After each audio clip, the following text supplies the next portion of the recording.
ओम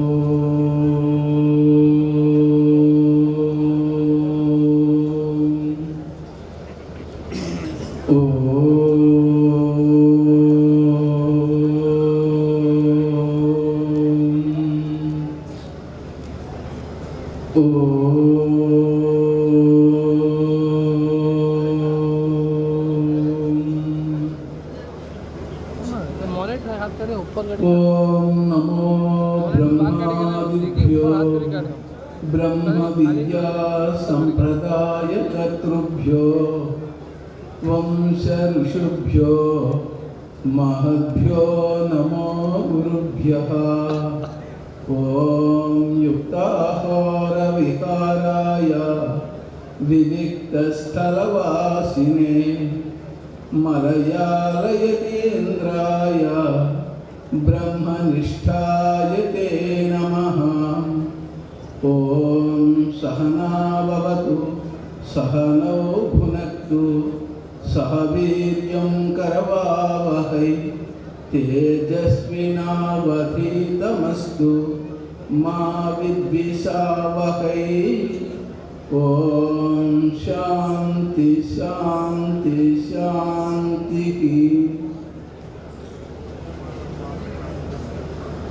శ్రీ జగద్గురు సిద్ధారూఢ స్వాముల వారి పాద పద్మములకు హృత్పూర్వక సాష్టాంగ నమస్కారములు సమర్పించుకుంటూ మౌన నిష్ఠా గరిష్ఠులైనటువంటి శ్రీ గురునాథారూఢ స్వాముల వారి శ్రీచరణములకు ప్రణమిల్లుతూ నడయాడే దేవుడు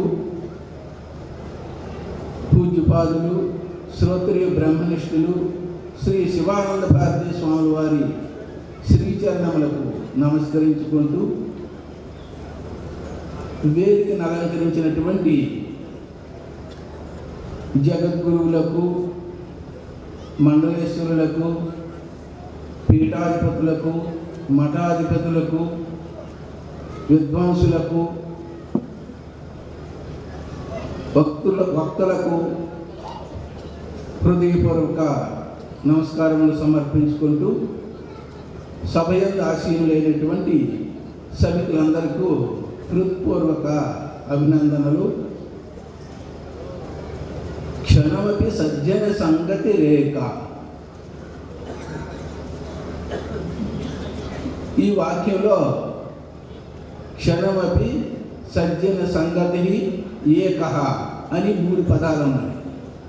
అందులో క్షణమపి అంటే ఒక క్షణమైనా సరే, సజ్జన సంగతి అనేటటువంటి పదము సంస్కృతంలో సమాస పదము. సమాసం అంటే అనేకేషాం భిన్నానాం పదానాం ఏకపదత్వ వ్యవహార సమాస. అనేకేషాం అంటే అనేకములైనటువంటి, భిన్నములైనటువంటి పదానాం పదముల యొక్క సమూహాన్ని సమాసం అంటారు. ఇందులో అనేక పదాలు సత్ జన సజ్జన సజ్జనస్య సంగతి సజ్జన సంగతి, ఇది సమాస పదము. ఇందులో సత్ అంటే ఏమిటంటే సదేవే సౌమ్య అగ్రే ఆసీత్. అగ్రే అంటే ఈ సృష్టికి పూర్వము సదేవ సత్స్వరూపుడైనటువంటి పరమాత్మే ఉన్నాడు, మరి ఎవ్వరూ లేరు. అంటే సత్శబ్దం చేత పరమాత్మ అనేటటువంటి అర్థం వచ్చింది. అంటే పరబ్రహ్మం. బ్రహ్మము అదేవిధంగా బ్రహ్మమన్నా ఆత్మన్నా భగవంతుడన్నా ఒకటే అర్థం. బ్రహ్మ అంటే శబ్దం యొక్క అర్థము బృహత్వాత్ బ్రహ్మ, బృంహిణాత్వాత్వ బ్రహ్మ. బృహత్వాత్ అంటే చాలా పెద్దది, దానికంటే ఇంకా పెద్దది లేదు, అటువంటిది బ్రహ్మ. బృంహిణత్వాత్ బ్రహ్మ, బృంహిణత్వాత్ అర్థాత్ వ్యాపకత్వం. ఆ బ్రహ్మ అనేటటువంటిది అంతటా వ్యాపించి ఉన్నది. అంతటా ఎట్లా వ్యాపించి ఉన్నది అని అంటే, భగవద్గీతలో కూడా భగవంతుడు హృదయస్యార్జున తిష్టతి, అందరి యొక్క హృదయాల్లో ఉన్నాడు. మరి ఏ విధంగా ఉన్నాడు? అహం వైశ్వానరో భూత్వా ప్రాణినాం దేహమాశ్రితః, అందరి యొక్క పొట్టలో వైశ్వాన రూపంలో ఉండి 4 రూపాయలైనటువంటి పదార్థాన్ని జీర్ణం చేస్తూ ఉన్నాడు. అదేవిధంగా సర్వం కల్విదం బ్రహ్మ, ఆ బ్రహ్మ అనేటువంటిది అంతటా వ్యాపించున్నటువంటిది. అటువంటి భగవంతుడితో ఏదైతే సంగతి ఉంటుందో అదే సజ్జన సంగతి. సత్ అంటే సత్ అయినటువంటి పరమాత్మతో ఏ జనులైతే సాంగత్యం చేస్తారో దాన్నే సజ్జన సంగతి అంటారు అన్నమాట.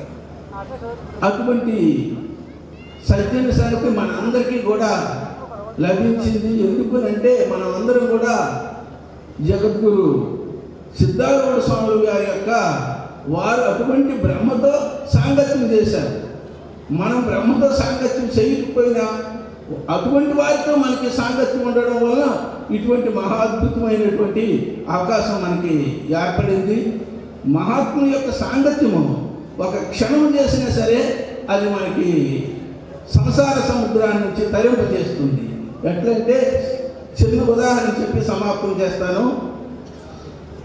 ఇస్కాన్ యొక్క స్థాపించినటువంటి వారు ప్రభుపాదులు. ఆ ప్రభుపాద మహాత్ముని యొక్క సాంగత్యం అంటే ఎట్లా ఉంటుందని ఆయన ఒకరోజు గంగా స్నానానికి వెళ్తున్నాడు. గంగా స్నానానికి వెళ్ళి జారహాక ఒక చాకల వాడు బట్టల మూట పట్టుకొని ఆయన కూడా ఉతుక్కోవడానికి గంగ దగ్గరికి వెళ్తున్నాడు. ఈ మహాత్ముడు చూసి, అయ్యా నువ్వు రామరామ అనుకుని నడవరా అన్నాడు. అనగానే ఆయన అన్నాడు, నా మూట నువ్వు మోస్తావా అన్నాడు. అంటే అప్పుడు ఆ మహాత్ముడు ఏం చేస్తాడంటే ఆయన మూట ఆయన మోస్తూ ఈయన రామరామ అనుకొని ఈ సంకల ఆయన వెళ్తూ ఉంటాడు. గంగ దగ్గరికి వెళ్ళగానే ఆ మూట అక్కడ పెట్టేస్తారు. పెట్టిగానే ఈయన రామరామ మానేస్తాడు. ఎవరు? చాకలైన. అప్పుడు మహాత్ముడు అంటాడు, ఏమయ్యా రామరామ మానేసావు అని అంటే అప్పుడు ఆయన అంటాడు, మూట కింద పెట్టేసావు, మీరు వెళ్ళండి స్వామి, నేను బట్టలు ఉతుక్కోవాలి అని అంటాడు.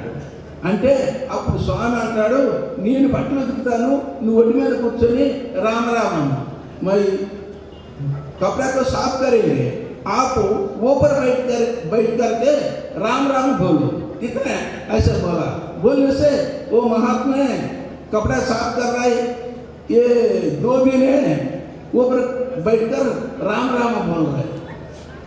कुछ समय होने के बाद उनके मन में एक आलोचना आया था, क्या इसमें गलती मेरा है महात्मा का है? ऐसा सोचा। सोचने के बाद गलती मेरा है ऐसा सोच के महात्मा का पैर में पड़ा। पड़ने के बाद महात्मा ने बोला, नहीं आपको कोई गलती नहीं है, आप राम राम ऐसा बोल के कपड़ा साफ करो।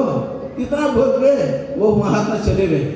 मतलब एक क्षण के लिए महात्मा को सांगत्य होने से ऐसा फल होता है। ऐसा हम लोग सभी लोगों को जगद्गुरु सिद्धारूढ़ स्वामी, गुरुनाथ स्वामी, शिवानंद स्वामी, ऐसा मंगलेश्वर का दर्शन होना हम लोग का जन्म का साफल्य है। ऐसा కమిటీ వాళ్ళు కూడా ఇటువంటి కార్యక్రమాలని ఏర్పాటు చేసినట్లయితే సిద్ధారూఢ స్వామి వారు ఈ దక్షిణ దేశమే కాదు ఉత్తర దేశంలో కూడా మొత్తం భారతదేశంలో అంతా కూడా వారి యొక్క కీర్తి వ్యాపిస్తుంది. అటువంటి శక్తి సామర్థ్యాన్ని కమిటీ వారికి అందరికీ భగవంతుడు అనుగ్రహించి ఆశీర్వదించుగాక. ఓం తత్సత్. ఓం. ಪೂಜ್ಯರ ಶ್ರೀ ಶರಣಗಳಲ್ಲಿ ಅನಂತ ನಮಸ್ಕಾರಗಳು.